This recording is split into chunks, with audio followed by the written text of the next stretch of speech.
ketika orang yang memang dia nggak tahu, yang nggak seharusnya kita langsung hakimi begitu saja. Yang mendapat beban adalah yang tahu itu, yang sekitarnya, yang disuruh oleh Rasulullah menyiram, tinggal disiramkan selesai. Mungkin lain ceritanya kalau orang itu ditangkap kemudian dihakimi, kapok kemudian mati. بنا نمضي جميعا على سفين واحد تشدنا طيب النوايا ساعد في ساعد. Assalamualaikum warahmatullahi wabarakatuh.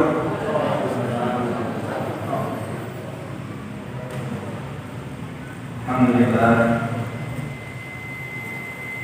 Alhamdulillahilladzi ja'ala fis-samaa'i burujan wa ja'ala fiha sirajan wa qamaran munira.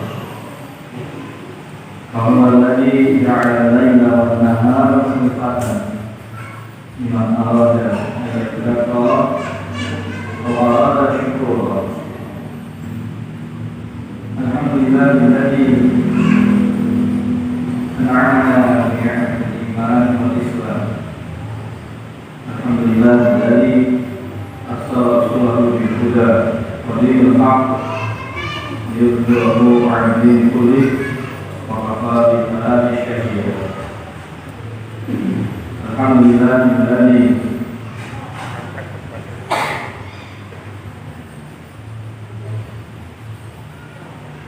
qad a'tana ni'aman katsiratan wa hidayatan hatta nastati'a an nastami'a bi hadzal majlis insyaallah. Salatan wa salaman ala Rasulillah Muhammad sallallahu alaihi wasallam wa ala alihi wa ashabihi wa man tabi'ahum bi ihsan ila yaumil din. Amma ba'd. Rabbi shrah li sadri wa yassir li amri wahlul 'uqdatam min lisani yafqahu qawli. Amma ba'd. Para jamaah taklim malam Sabtu pagi, marilah kita pada malam hari ini, kesempatan hari ini terlebih dahulu mengingatkan kepada diri pribadi maupun kepada seluruhnya saja untuk senantiasa bersyukur kepada Allah Subhanahu wa Ta'ala, karena banyak sekali nikmat yang mungkin luput dari kesadaran kita bahwa sesuatu hal tersebut adalah nikmat. Jangan sampai kita sadar bahwa itu nikmat setelah nikmat tersebut dicabut, diambil, baru kita sadar. Misalkan kesehatan, satu hal yang mungkin kita anggap biasa, padahal ketika kita tidak diberi nikmat sehat, baru kita sadar bahwa ternyata nikmat itu, sehat itu nikmat yang luar biasa, salah satu nikmat yang luar biasa.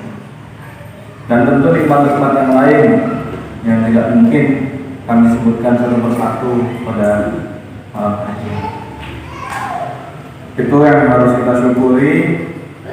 Kemudian tak lupa salawat serta salam semoga tetap tercurah kepada Nabi kita, Nabi Muhammad sallallahu alaihi wasallam, yang kita semua yang hadir di tempat ini berusaha semaksimal mungkin mengikuti sunnah-sunnahnya supaya layak diakui sebagai umat Nabi Muhammad sallallahu alaihi wasallam dengan segala upaya yang kita upayakan. Bapak Ibu, jamaah tamasya rahimakumullah, alhamdulillah kita telah menyelesaikan tahun 2023 dan masih diberi kesempatan oleh Allah hampir 2 minggu merasakan 2024 dengan semangat baru. Kita niatkan supaya 2024 ini kita bisa meningkat ketakwaannya, prestasinya, etos kerja dan lain sebagainya. Amin, amin, ya Rabbal. Termasuk pada malam hari ini saya dijadwal oleh panitia dapat yang kedua dan langsung diplot jadwalnya itu ada temanya. Ini cukup challenging bagi saya menata tentang permasalahan seputar air. Maka dengan izin dari para jamaah yang tentu saya hormati, saya taklimi semuanya, untuk kesempatan hari ini izinkan saya berbagi sedikit saja apa yang kami ketahui, kita baca sebelumnya tentang permasalahan seputar air. Tapi sebenarnya saya secara pribadi ingin melanjutkan kajian saya yang dulu tentang ilmu tajwid. Maka misalkan nanti ada waktu, kita bahas sedikit tentang air ini, kemudian kita sambungkan dengan melanjutkan tajwid yang dulu sempat kami awali. Baik, Bapak Ibu jamaah masalah rahimakumullah, melihat satu tema ini saya pun berpikir permasalahan air dipermasalahkan, ya kan? Nah, air sendiri kalau kita buka, pengetahuan kita lebih luas, banyak sekali.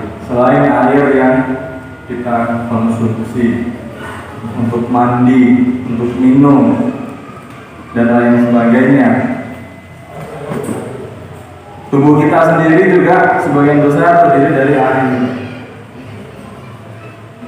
Kayak kita hidup di dunia juga akan bisa lepas dari air. Tamasya aja di depan mata sudah ada air teh. Alhamdulillah, Masya Allah. Aman, Dr. Ridho. Kemudian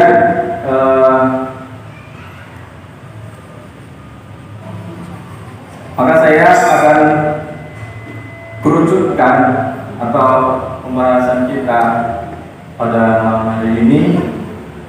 Saya sebelumnya mencari materi bagaimana permasalahan air dari kajian Majelis Tarjih Muhammadiyah.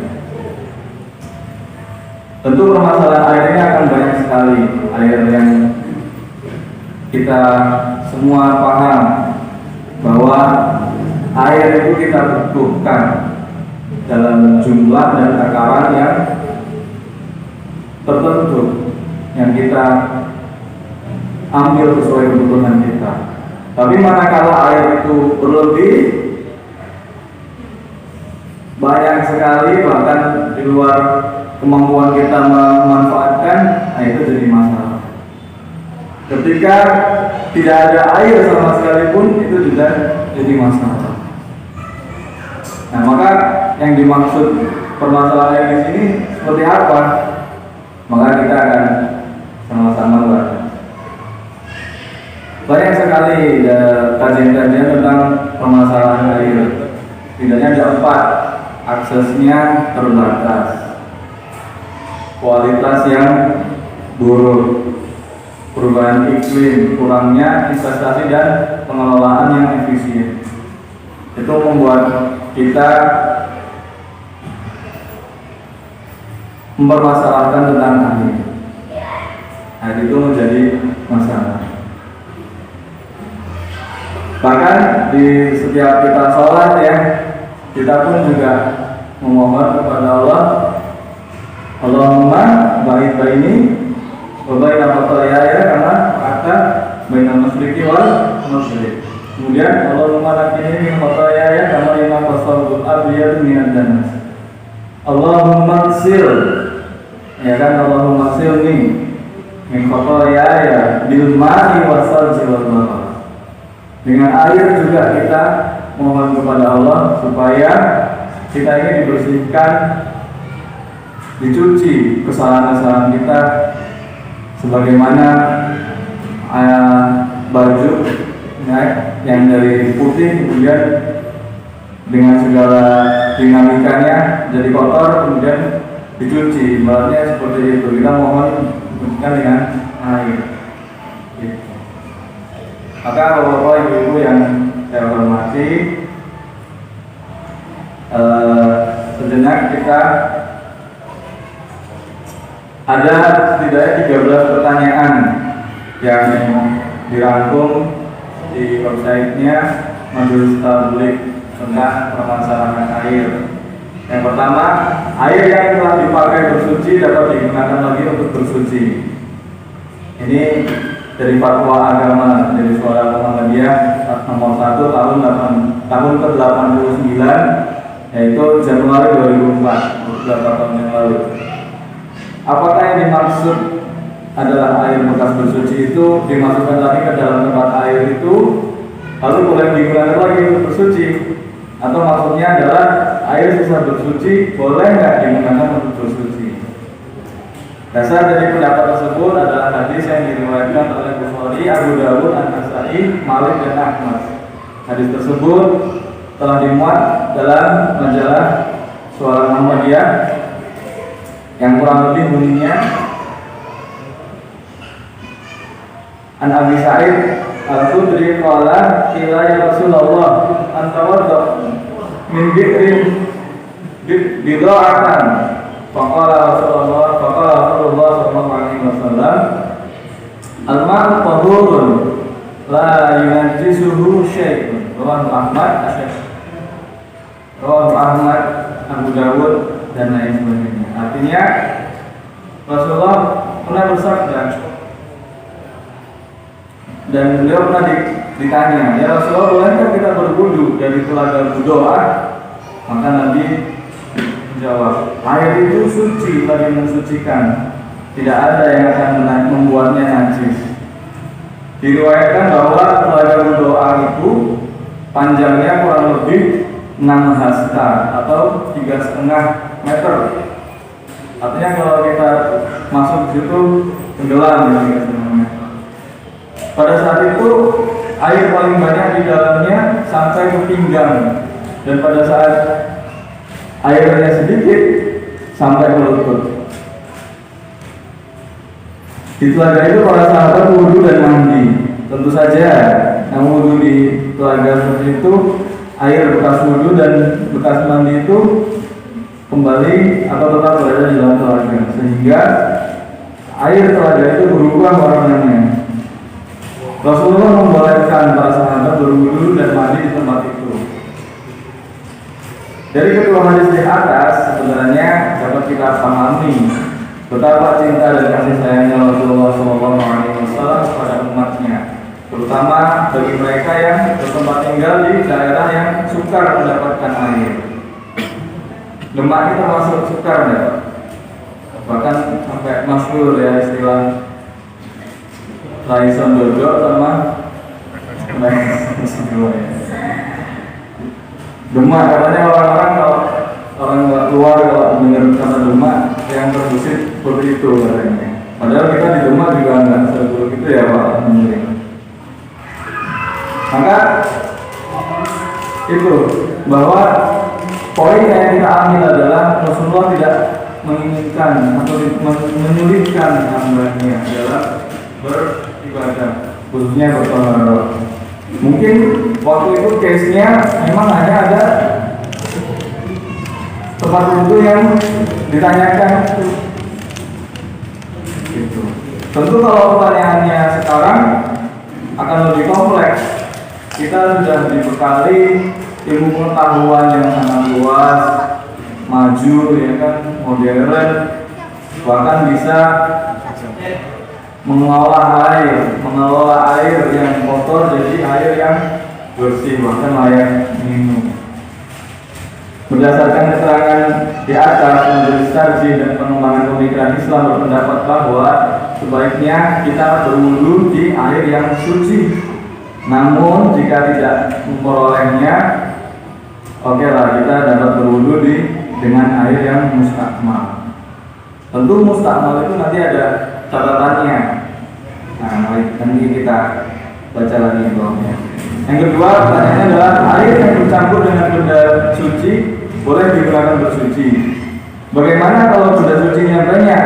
Mohon diberi contoh, apakah air sungai yang keruh karena hujan sehingga berlumpur, air sumur yang keruh karena tanahnya kurang bagus, air ledeng yang keruh karena kaporit, air yang memasukkan sabun, boleh nggak untuk bersuci? Air yang bercampur dengan benda yang suci boleh digunakan untuk bersuci, sebagaimana dilukiskan dalam hadis berikut. Jadi, An-Ummi Atiyah dakhala alaiha Rasulullah sallallahu alaihi wasallam hina tuwafiyat ibnatuhu Zainab wa qala iksilnaha salatan aw khamsan aw aksar min dhalik. In ra'aitun nazalta bima'in wa sidrin waj'alna fil akhirati kafuran aw syai'an min kafurin fa idza faragtunna fadinnani falamma faragna azalnahu fa'ata'na hikwahu faqala ash'irnaha iyahu ta'ni izalatu wawakuruh jamaah. Banyak yang meriwayatkan ini. Artinya dari Ummi Atiyah bahwasanya ketika itu ibnatu apa putrinya Rasulullah meninggal, ya, nama Zainab. Maka Rasulullah berkata, mandikanlah ia 3 kali atau 5 kali atau lebih dari itu. Artinya lebih dari itu mungkin kasuistis. Di sini Rasulullah boleh mengisahkan bahwa ketika kasuistis 3, 5 atau 7, 9 pun boleh ketika mungkin, mohon maaf, berlumuran darah atau banyak cairan yang keluar sehingga itu membutuhkan lebih dari 3 dan 5 basuhan. Jika kamu berdapat demikian dengan air daun bidara, campurkanlah yang terakhir dengan kapur barus atau sedikit daripadanya. Jika telah selesai, beritahukan aku. Maka setelah selesai kami beritahukan kepada beliau. Lalu Rasulullah memberikan kain kepada kami. Lalu bersabda, balutkanlah kepada rambutnya kain itu. Hadis riwayat jamaah. Artinya banyak yang dilakukan di sini. Dari hadis di atas dapat dipahami bahwa memandikan jenazah dengan air yang suci seperti air yang kita gunakan untuk berwudu. Air untuk memandikan jenazah itu boleh dicampur dengan benda-benda lain seperti daun bidara, kapur barus dan lain sebagainya. Dengan demikian boleh pula ditetapkan bahwa jika mayat boleh dimandikan dengan air suci yang telah bercampur dengan benda lain yang suci dibolehkan pula. Kemudian naik ketiga, air yang memasukkan najis sedikit, misalkan air kemasukan kotoran jejak, boleh kan digunakan untuk bersuci maupun kebutuhan lain. Betulkan ada batasan tentang waktulah air suci, tapi ketika kemasukan kotoran jejak, misalnya seperti itu. Mengenai air yang kemasukan najis, boleh digunakan untuk bersuci selama ini catatannya tidak berubah rasa, warna maupun baunya. Hal ini berdasarkan hadis Rasulullah SAW. Ahmad bin Hurairah qala qama a'rabi fabala fil masjid faqama ilaihi an-nas liyaqa'u bihi faqala Nabi SAW da'uhu wa ahliku ala rawdihi sajlan mimma aw dhanuban mimma fa innama bu'ithtum muyassirina wa lam tub'atsu mu'assirin. Rawahu jama'ah ila Muslim. Jadi ini adalah hadis ketika datang seorang Arab ya, kemudian kencing di masjid. Jangan dibayangkan masjidnya seperti sekarang ya, pakai lantai keramik, dadanya bludru ya kan, kemudian orang datang kencing. Masih seperti waktu diceritakan di sini, mungkin nggak bersih atau higienis ini ya. Nah ini lihat Rasulullah luar biasa, menarik sekali. Orang-orang mungkin ketika jamaah gini orang-orang berdiri, pengen gimana orang namanya lihat tahu-tahu datang masjid kencing gitu kan, padahal tempat masjid disucikan, kita untuk ibadah. Tapi Rasulullah bagaimana sabdanya? Biarkanlah saja, da'uhu kan? Biarkanlah. Terus dan ya. Jangan dihakimi dulu, biarkan saja kan. Mungkin dia nggak tahu, atau mungkin dia nggak tahu karena belum ikut tamasya waktu itu ya Pak ya. Rasulullah yang disuruh yang tahu-tahu ini yang ikut kajian tamasya ini, yang disuruh ini siramlah kencingnya itu dengan setimba air, karena kamu diutus untuk menimbulkan keringanan, bukan menimbulkan kesukaran. Nah ini pelajaran yang harusnya bisa kita ambil, bahwa ketika orang yang memang dia nggak tahu, yang nggak seharusnya kita langsung hakimi begitu saja. Yang mendapat beban adalah yang tahu itu, yang sekitarnya, yang disuruh oleh Rasulullah menyiram, tinggal disiram kan selesai. Mungkin lain ceritanya kalau orang itu ditangkap kemudian dihakimi, kapok kemudian ke masjid, ya kan? Tapi Rasulullah tidak, luar biasa, disuruh disiram. Kemudian tentang kulatain tadi ya, pertanyaan kulatain. Asy-Syafi'i membedakan air sedikit dan air banyak. Air sedikit ialah yang kurang dari kulah atau kulatain, sedangkan air banyak ialah yang lebih dari 2 kulah. Air sedikit bila kemasukan najis maka tidak boleh digunakan bersuci, sedang air banyak bila kemasukan najis boleh bersuci dengannya, kecuali jika telah berubah warna, rasa dan baunya.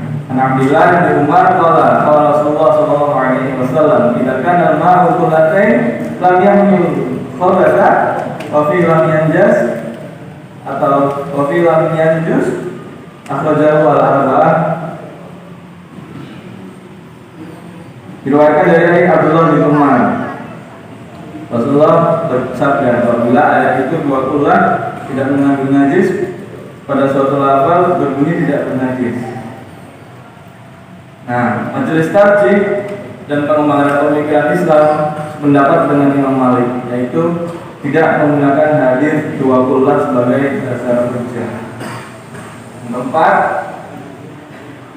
betulkah cara mencuci pakaian yang terkena najis bila jumlah pakaian itu lebih dari 1 harus disiram satu persatu dengan alasan air yang sudah dipakai untuk mencuci najis tidak bisa digunakan untuk mencuci najis lagi? Kita kalau nyuci, apalagi kalau mohon maaf laundry ya, cuci bajunya kan banyak gitu ya.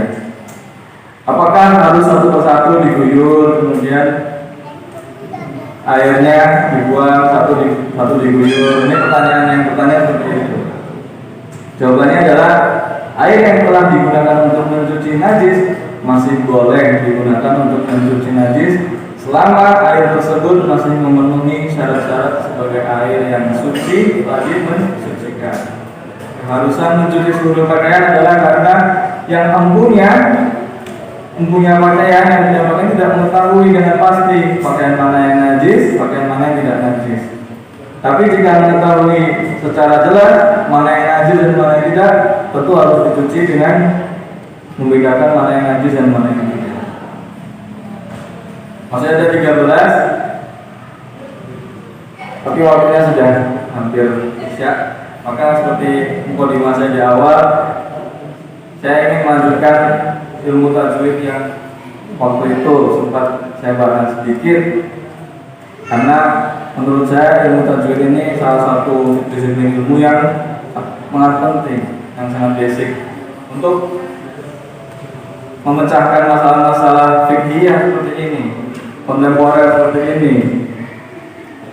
Tentu dibutuhkan disiplin ilmu yang bermacam-macam, ilmu nahwunya, ushul fiqhnya, sholofnya dan lain sebagainya untuk memasuki suatu teks, kemudian bisa mengaplikasikan kepada sesuatu yang real terjadi di lapangan gitu. Kemudian nanti ada namanya kias dan lain sebagainya. Transaksi menggunakan QRIS ya, atau QRIS atau apalah itu bacanya. Itu kan tidak dijelaskan secara tekstual. Kemudian bagaimana para ulama menghukuminya? Maka itulah disiplin ilmu yang bermacam-macam itu digunakan untuk menghukumi suatu hal yang baru. Saat ini mungkin pembayaran sedikit demi sedikit sudah beralih dari uang yang bentuk fisik ke non fisik. Mungkin suatu saat kita masih tahu itu bukan gopay lagi, pakai QRIS dia bisa scan gitu. Mungkin ya. Saya kan nggak ada yang nggak mungkin. Dulu kita juga sempat nggak percaya kalau kita dengan tutup makanan datang. Ternyata sekarang perlu. Nah, itu salah satunya adalah bekal tersebut sebelum kita membaca ayat-ayat kauniyah Allah. Tentu saja kita harus membekali diri kita membaca ayat-ayat yang kauniyah, yang tertulis, yang setiap hari kita baca. Salah satunya kuncinya atau alat yang kita gunakan adalah ilmu tajwid. Itu ada banyak sekali. Kemarin baru mukadimah penjelasan ya, mengenai ilmu tajwid, apa itu ilmu tajwid dan sebagainya. Dan kalau saya tidak salah, idgham biguna sama idgham bila guna. Baru hukum nun sukun aja ada 5. Kami baru bahasnya 2. Belum nanti mim sukun, nanti ada ro, nanti ada hafal Allah, ada hukum ro ya. Ro itu ada tebal, ada tipis, kapan harus tebal, kapan tipis dan lain sebagainya. Matnya pun juga ada belasan. Nah, mungkin setiap kesempatan satu persatu kita buka lagi. Yang ketiga adalah tadi hukum nusukun ada 5 ya. Idgham biguna, idgham bila guna, iqlab, izhar qalbi dan ikhfa hakiki. Yang ketiga adalah iqlab. Iqlab itu artinya membalikkan. Maka kita sering berdoa, ya muqallibal qulub, tsabbit qulubana atau tsabbit qalbi ala dinik. Ya Allah yang maha bolak-balik, maka hati kita tuh bolak-balik gitu. Kadang kesana, kadang kesini, kan? Maka jangan terlalu benci, jangan terlalu cinta. Kadang-kadang dibolak-balik. Maka ada doa itu, tsabbit qalbi atau tsabbit qulubana kalau jamaah ya, ala dinik. Jangan-jangan yang kita selama ini menetapkan hati kita pada satu pilihan din, ya kan, yaitu dinul Islam. Alhamdulillah kalau itu mungkin dengan berbagai macam pengaruh bisa saja hal itu bisa berbalik. Maka ada doa ini, fatwid qalbi alaihi. Tadi kualitas dari ikhlas artinya adalah nun sukun itu bertemu dengan ba, maka bunyinya berbalik, nggak lagi nun jadi mim sukun. Contohnya mim baini, itu nun sukun ketemunya ba, bukan mim baini. Jadi ya nunnya itu membalik jadi mim baini. Jadi seperti mim sukun bertemu mim. Nun sukun ketemu ba, namanya ikhlas. Gampang kalau itu kita nanya gampang, nun sukun ketemu ba. min baini, dan itu bacanya agak ada ditahan ya, min baini, jadi bukan jelas. Yang jelas itu nanti yang keempat ini ada izhar halqi. Izhar itu jelas artinya menjelaskan, izhar halqi. Kenapa namanya izhar halqi? Nanti ada izhar qamariyah, ada izhar syafawi, maka kita sebut lebih spesifik izhar halqi. Nun sukun atau tanwin sama bertemu hamzah, ha, fa, ain, ghain atau ha tersebut, maka jelas, namanya jelas. Ketika ada kasus nun sukun bertemu huruf tersebut, huruf izhar, maka jadinya jelas. Contohnya man amana, maka nunnya itu jelas, nun man amana, nun sukun bertemu alif atau hamzah. Min haitsu, ya kan, nun sukun bertemu ha. Min haitsu la yahtasib. Kemudian kha bertemu kha, misalkan apa? Min khairin. Nah, itu jelas juga. Pokoknya ketemu nun sukun atau tanwin bertemu huruf-huruf izhar halqi, bacanya jadi jelas. Apalagi tanhar, betul Pak Effendi. Tanhar kan nun sukun bertemu ha, dan lain sebagainya. Yang kelima ada nun sukun bertemu, nah ini yang banyak ini, karena hurufnya banyak. Nun sukun bertemu ta, fa, jim, dal, za, sin, shin, shad, dal, za, fa, qaf, kaf. Nah ini banyak sekali ya, harusnya kita notice kalau baca Al-Quran. Nun sukun atau tanwin bertemu huruf tersebut, ta, fa, jim, dal, za, sin, shin, shad, dal, za, fa, qaf, kaf. Jadi gampangannya adalah nun sukun itu pada dasarnya dibacanya dengung, kecuali ketemu huruf-huruf yang izhar tadi, hamzah, ha, fa, ain, ghain, ha, 6.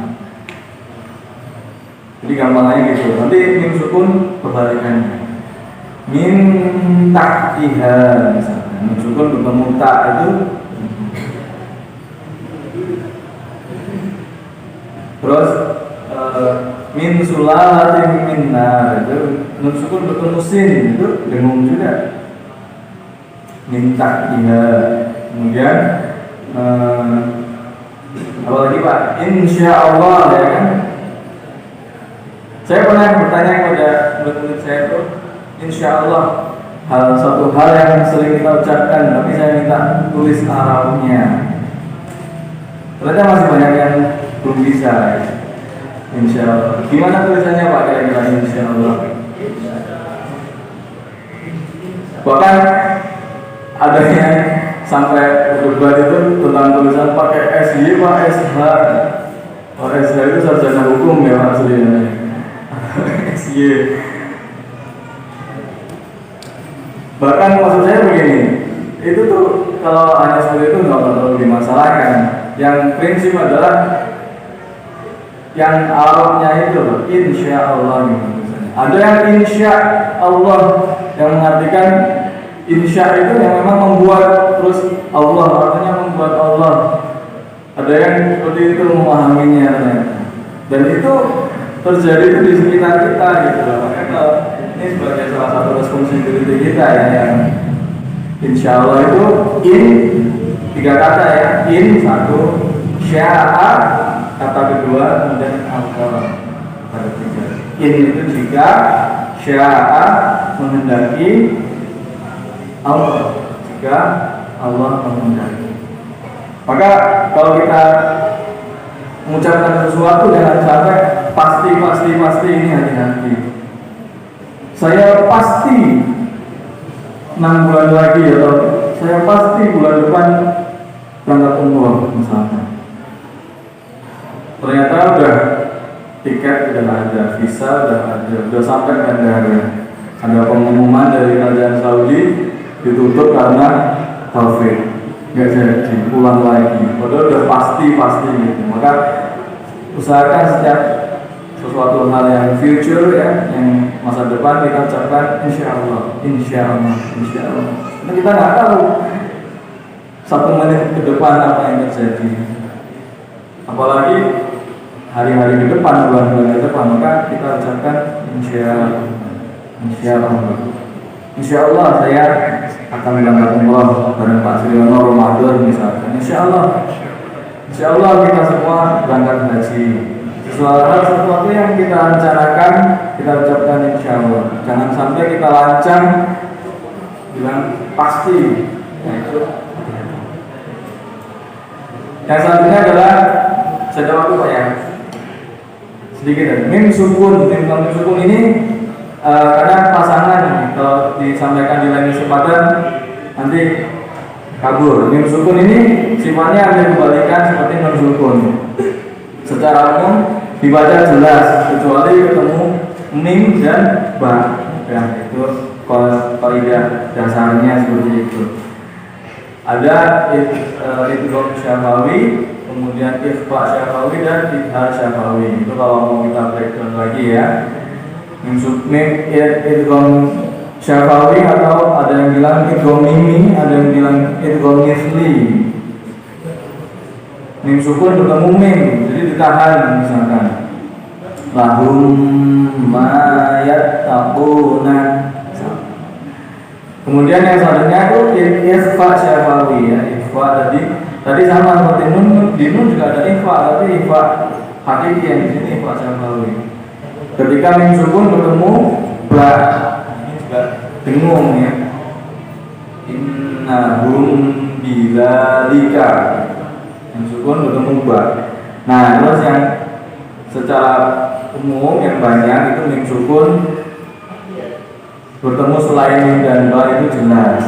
Jadi cara nitainya ketika ngaji mim sukun itu jelas kecuali ketemu mim dan ba. Kalau non sukun itu bingung kecuali ketemu huruf-huruf idhar tadi hamzah, ha, ain, doi dan sebagainya. Baik, itu saja sedikit yang bisa kami sampaikan. Harapan kami sebagai pengelola atau penyelenggara tamasya ya, kita sama-sama di awal ini memang kalau di jadwal itu kita lihat yang masih yang beginner ya. Walaupun kemarin satu mahfad yang kedua ini beginner sekali. Nanti kedepannya sudah kita plotting jadwal-jadwalnya itu. Harapannya adalah supaya jelas. Jadi kita nggak lagi mencari-cari mana yang besok Jumat siapa yang ngisi, Jumat besok siapa yang ngisi. Itu merupakan ikhtiar kami ya para pengelola, khususnya Mas Fakih itu yang setiap Jumat menyiapkan tempatnya ini, bahkan beliau nyapu ngepel segala macam. Dan sekarang beliau lagi di Jakarta, saya doakan mudah-mudahan urusannya lancar besok. Dan di akhir bulan setiap Jumat keempat tamasyanya berganti dengan kabul ya, khataman bulanan.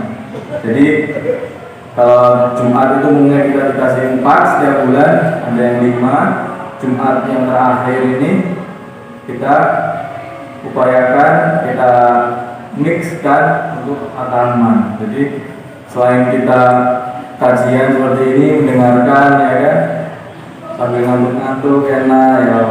Kemudian satu Jumat kita ngaji, kita baca Al-Quran dan ayat Qawliya Allah, dan seterusnya sampai 1 tahun berakhir. Baik, itu saja yang dapat kami sampaikan. Mohon maaf kalau ada salah, ada kurangnya. Itu murni karena keterbatasan, karena bodohan kami. Jika ada benarnya, kebenaran itu semata-mata datang dari Allah Subhanahu wa Ta'ala. Kemudian sekaligus kami mengumumkan bahwa setelah sholat Isya ini ada acara yang kami mohon semuanya bisa mengikuti. nanti apa akan acara itu nanti akan dijelaskan oleh yang dari SMP ya Pak, SMP dari SMK ya. Baik, itu saja, mari kita akhiri tamasya yang kedua di tahun 2020 ini dengan membaca kafaratul majelis. Subhanallahumma wa bihamdika asyhadu an la ilaha illa anta astaghfiruka wa atubu ilaik. Assalamualaikum warahmatullahi wabarakatuh.